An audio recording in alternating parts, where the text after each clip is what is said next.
Vancouver, did small roles in film and TV and all the stuff in the early 90s that was in Vancouver, like X-Files and Smallville and Stargate and all that type of stuff that was in Vancouver, but I felt the most comfortable when I started booking voiceover gigs because everybody was just, there was just no egos at all. I was just, nobody here is acting like I'm better than you, and not even the directors, the actors, even when someone like, when I started, Scott McNeil was like the god of voiceover, and he was cool with me, seeing, you know, and I never really had any issue with most people. I could probably count on my one hand any kind of, you know, heated moments in 30 years. This is my 30th year as a professional actor.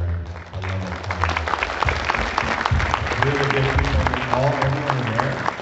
Great to go out for dinner with any one of them, and they're just casual, great folks. I love it. I think we have a question over here. I have a question for Brian. Yeah. Which character did you like playing the most, Vegeta or Ryuk from Death Note? Vegeta or Ryuk. I get this one sometimes. Vegeta is likely my favorite anime character. Not to do though. For the screaming reasons we talked about, I would always be, when my agent would call, you've got a Dragon Ball session on Thursday, I'd be like, no, it's not like I got, woo, another Dragon Ball session. I would really not be that excited about it, because I work on a lot of other shows, and it is a voice trasher. It is a voice trasher, so I try to, can I do them on Fridays? Because then they have like 2 days for my voice to recuperate to do anything else the following week. Please don't book me for Dragon Ball on Monday, because then I'm wrecked. So it's a really hard show to do. It's exhausting. You're I'm a pool of sweat from screaming. Ryu, on the other hand, is, you know, he's kind of watching the scene and gently kind of, you know, seeing what's going on. He gets a little excited in a couple of scenes, but he's never yelling through for episodes of noises. So I really enjoyed doing that one, because I could kind of watch the story play out, because he's sort of like, almost like the puppet master, just kind of seeing what's happening. So that one to do was the most fun. Vegeta is still my favorite character. I have a follow-up. Yeah. Rolf or Goku? Which is more fun for you? More fun. I was going to ask that. I mean, from a fun perspective, I mean, it's arguable who's more iconic. I mean, here we are at a Dragon Ball Z convention that, you know, a role that I last voiced over 20 years ago. So that's incredible. It's incredible that I get invited, and I thank you for that. So the iconicness of Goku is timeless. Rolf, on the other hand, just was a blast. We barely got through sessions, and we'd be laughing so hard at each other. Primarily with the Rolf lines. I was given lines that were just inherently ridiculous and hilarious at the same time. So I would crack up reading my own lines. So, just out of curiosity, how would it sound if, in World's Strongest, when Goku tells that he kills one of Dr. Rito's robots, and he says that Tumblear was a good warm-up, how would Rolf say that? That Tumblear was a good warm-up is the line. That Tumblear was much like Nana's rear end.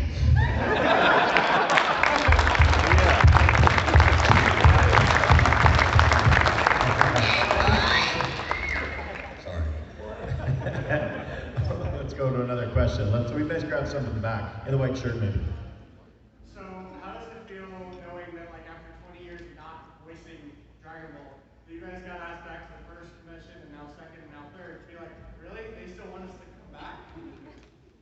You know, it's I don't know, it takes you back to, was it Sally Field at the Academy Awards in the 70s when she got an award, and she's like, You like me, you really like me. in a not so different way, you get that feeling. It's like, every time I have somebody come up and say, look, you're a part of my childhood, or you're a fond memory from my childhood, it feels good, man. I'm not gonna lie. It's great to be a part of somebody's childhood. That's a pretty big compliment. And when you hear how much it changes some people's lives, and you know, to start something, to be part of a show that, you know, the work we did that sort of got that ball rolling in North America, not that it wouldn't have without us, but we feel we're a big part of what kind of really got things started here and sort of tied people into watching it. It's exciting, you know, it's nice to be, like anybody who goes to a Trekkie convention and you were random red shirt number whatever in some episode, it's probably like, why do they still want to meet me? And they just do. I've been at some conventions, comic book ones, and certain ones where I see the random Star Wars characters that they had, 2 lines or just the most random things, and they're still there. It's like a lineup out the door to get a signature because it's just to meet someone that was in Star Wars, the original, or that was in the first season of Star Trek. It's fabulous. What I just watched on, believe it was Netflix last week, was the behind-the-scenes documentary on the making of Galaxy Quest. Oh yeah. And if you haven't watched it yet, you got to watch it because it's amazing. A good friend of mine, Jed Reese, was one of the aliens in the show, and he would tell us stories about it. And they reiterated the stories of the documentary, and he's in it as well, which is kind of neat hearing it from other people's perspectives. But they go on, the directors and the creators of that movie, the actual movie, wanted to make a show that didn't mock fandom, because the heroes of that story were the fans that, use the communicators to relay the information that when everything was happening, they rescued everything. They were the heroes of the show, and that was really cool. Do you remember remember the night, I think for the first year, I think I was the one that reached out to you about coming, right? Probably. Do you remember when we got Horikawa? I was just a fanboy. I was so excited. I sent you a DM and I said, we got Horikawa. And you're like, really? And I was like, we're gonna have 3 Vegetas. That was very exciting. I have a lot of memories of that. That panel was amazing. I think that's probably a highlight. Me too. Any convention I've been at, you were running that panel. We were sitting up there. We do Galacon. We did the Big Bang Attack. Big Bang Attack. Yeah. We and then it was a room 4 times this size without an empty seat. It seemed like 3,000 it was it was insane. And I was like, I remember Simon looked at me and he's like, put the mic down. He's like, this is crazy, right? This is not. He sent me a text as we were afterward, and he said this was an unbelievable moment I'll never forget. That was beautiful, man. That was pretty. I'll never forget that. Why don't we go over here? Hi, yeah. So question for the both of you. What was your favorite line out of whatever you voice act? Like, favorite line to do that you can remember? To do. That's Goku and Vegeta. As Goku and Vegeta. You know what, there's, mine is kind of a combo because I like of course, It's Over 9,000 has created a life of its own, but I love the visual of the You Won't Escape My Wrath when he's just, it's funny, I've watched it recently a couple times myself, and it almost gives me some goosebumps when I'm like, I don't know how, I was channeling some anger there. I don't know what's going on about how badly he wanted to kill, I wasn't allowed to say kill then, Gohan. It was that one, that You Won't Escape My Wrath, is probably one of my favorites that I can sort of from memory, because he's just livid, absolutely livid, and when he bursts out of the water. But I'm guessing when you saw the animation when you were first shooting it, that's where you kind of got the idea to go that hard on it, right? Yeah, well, they'll usually run a scene first, so you don't wreck your voice because we're always sort of timing things. To me, it's kind of like music. I'm sort of thinking beats in my mind, and I'm kind of mouthing it when I'm looking at the dialogue. I'll watch the Japanese first, and I'm like, this, you want to skip my rap? Then I'm like, oh, it's a little longer than that. Try and remember that for when, okay, now we're going to record one, and then go back in. So now I've seen it, and they usually want to show you the visual so you know what the face looks like. You're like, and I'm like, he is really choked. He is really mad here. So I've got to be probably the most mad I've ever been at that point, and that's why that's a pretty fun one for me. For me, favorite Goku line was probably the one that Danny just brought up. That tub of lard was a good warm-up, because I remember looking at the dialogue on the page, and I would, talk to them in the booth, and I go, we're going to go with tub of lard? And then they're like, hold on. And they're all you see behind the glass is,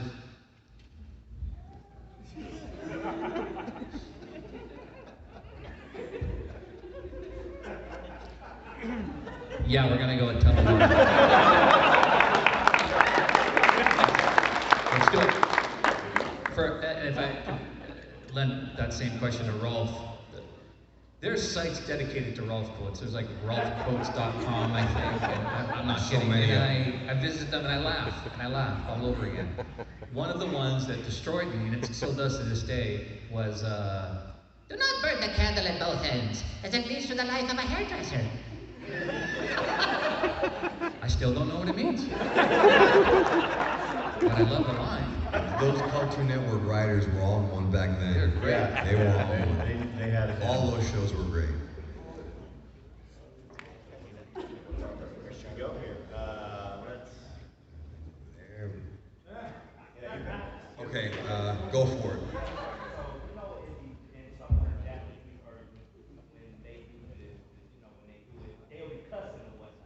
So when you guys get it, did y'all ever make like a rated R version of like going through the motions of when you see your lines, like, you know what, fuck it, I'm just gonna go ahead and drop it. Did y'all ever I know there's some R-rated stuff that I did because we would do. And I don't think they kept any of it, but we did some terrible bloopery R-rated stuff that someone, the director would say, Brian, just for fun, can you say, ma, ma, ma? I know this kid's in here so long, but he would tell me this, they would, tell me to say something terrible. I'm like, yeah, let's do this. And we'd all laugh when we'd play it back, and it probably got, the engineer, he's probably told, delete that right away before that gets anywhere. But yeah, we would do that kind of stuff all the time. I think like almost every actor has a moment like that where you say something just for fun. All the time. Everybody. I kind of wish that we could keep those ourselves, but the studios and the Toei, nobody wants that kind of stuff getting out. Sometimes it does. So it's usually for fun, and they're like, and we're usually like, okay, can you get rid of that now? We don't want that to escape the booth. And a lot of it, swearing happens when you're messing up a line and take 14 and you're swearing at yourself because you're not getting it right. You would not believe in Vancouver, we do a ton of preschool shows and younger kid shows like the Strawberry Shortcakes and the My Little Ponies and all those. There's a lot of shows like that. Polly Pocket, Barbie stuff. They are the worst.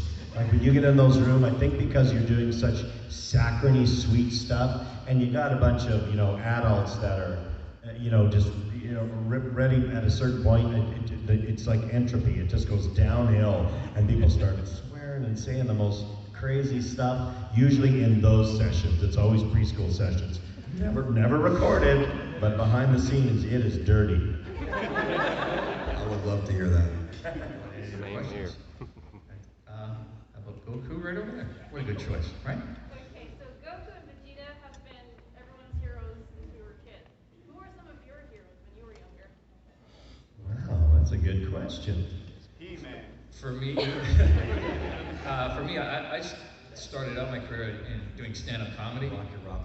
So I remember being really young watching like the Carol Burnett show and the Rich Little show, and I used to stay up late and sneak into the back of the TV room when my dad was watching like Benny Hill, but it was because it was a British, really risque little comedy show. Yeah. But I would sit at the back of the room and try to sneak, watching the show until he figured it out. I'm like, got your bag. All right. But I was fascinated by comedians growing up, and then in the '80s and all that comedy explosion. So I the guys the Paul Reiser, Jay Leno's, Jerry Seinfeld's at the time. These were my heroes. I didn't really have heroes in TV when I was younger. I took a theater class in grade 9 and really loved the theater teacher. First off, no, it was grade 10. Grade 10. First off, she was super cute.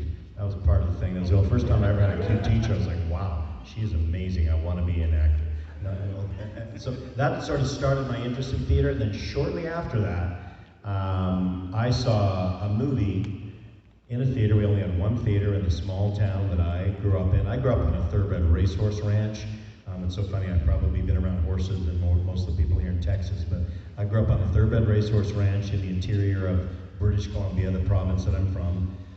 Not far from Vancouver where I live now, about 4 hours away. But so I worked on a farm, so you just don't get out much. But I got to a movie, and the movie that is still my favorite movie. I know it's got some things that don't quite click today, but it just takes me back and made me want to be an actor. Any guesses what that movie might be based on my?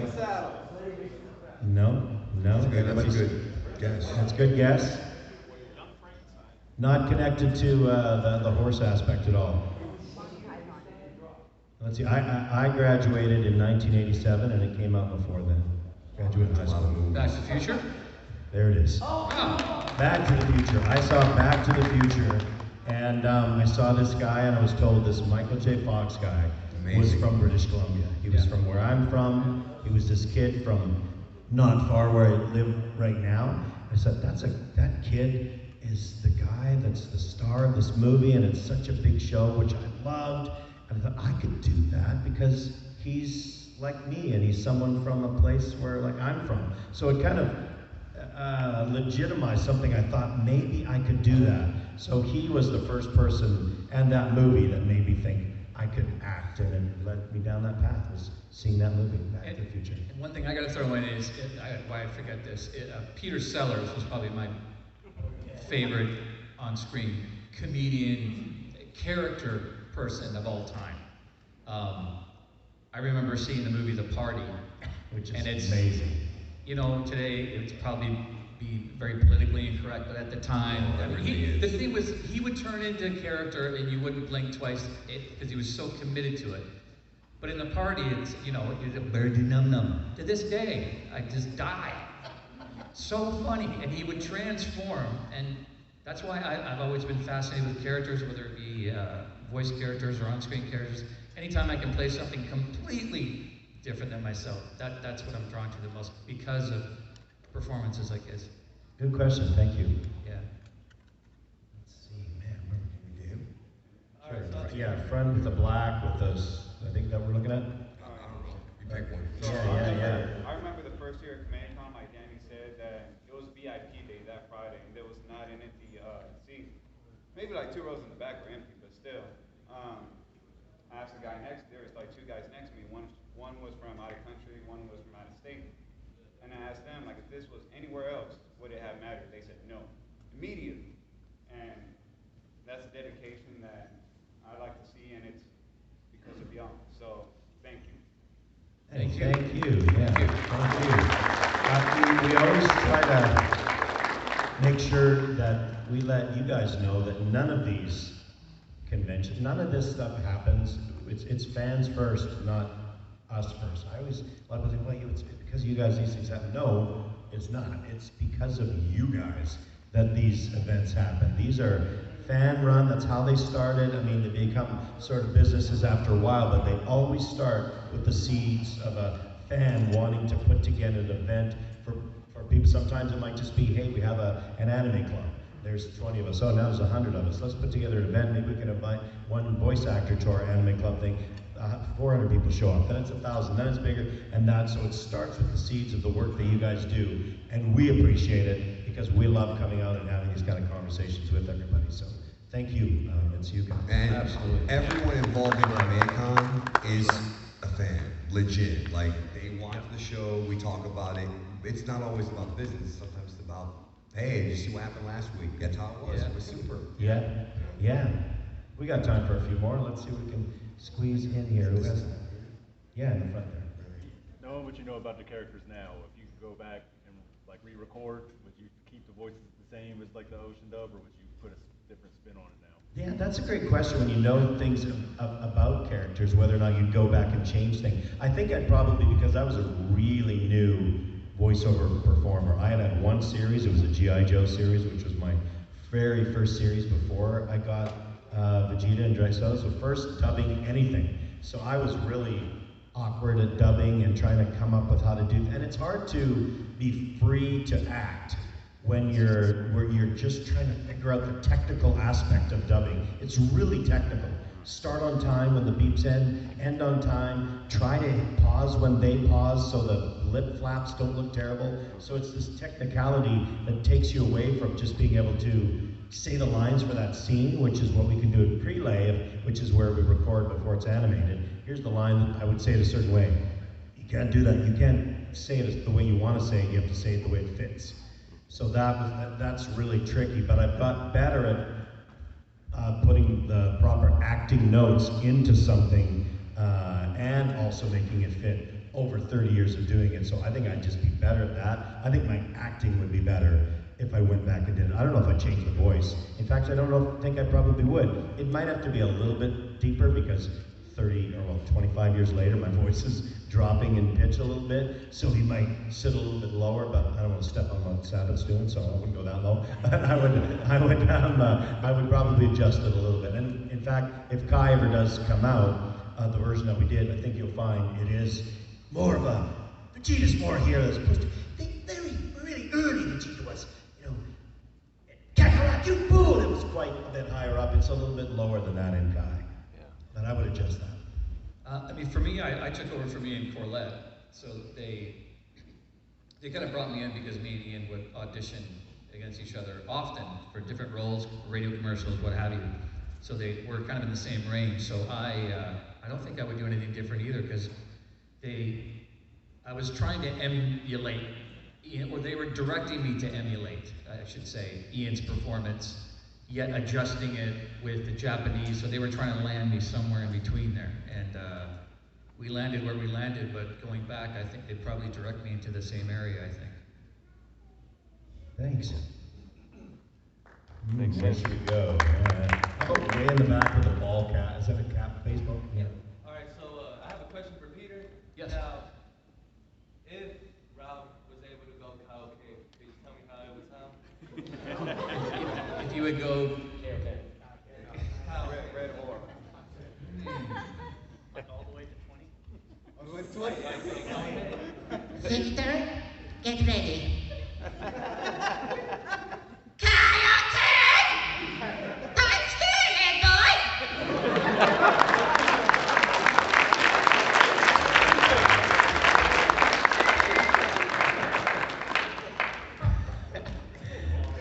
How about did you have one with an X on your hat? Yeah, I saw that hand there. So, kind of like you had the luxury of being Vegeta again in Super. Peter, would you have loved to have gotten a phone call saying, hey, will you play Goku Black? And how would you have changed your voice to make him more evil? Next question. Evil Goku?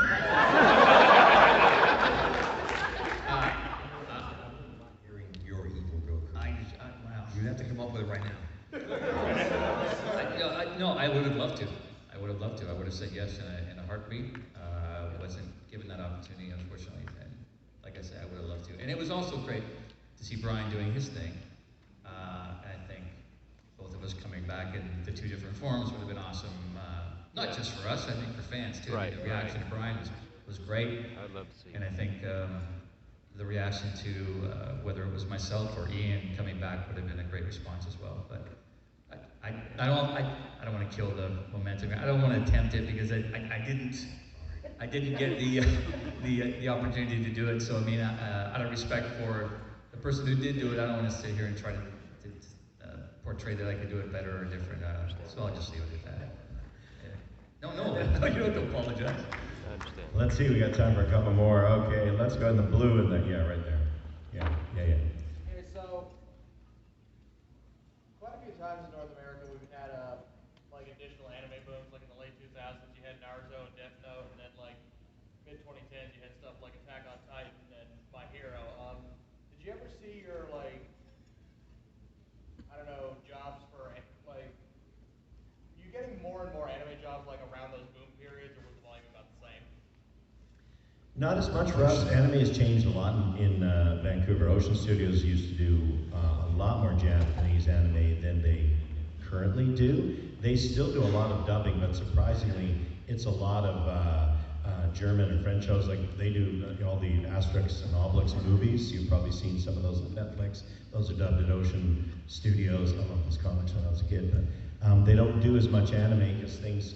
I think it's a little more expensive probably where we are than in some of the non-union markets like Texas and Atlanta and stuff that's down here. So a lot more work of that has been done in the States than in Vancouver. There's a few shows that are done up there, but not to the extent that it was in the 90s and early 2000s.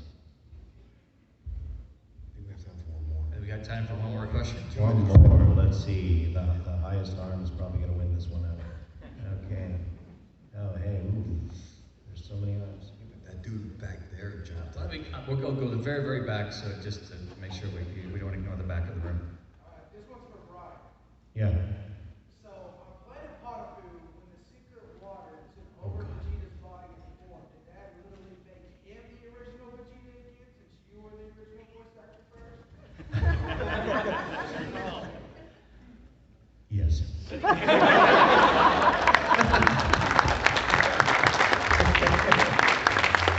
Hey guys, this was super fun. Thanks so much for putting up with us. Thank you very much, and it's great to be back. And thanks to Danny for Thank you, Danny. sitting in with us. This was fun. We appreciate it. Thank you all.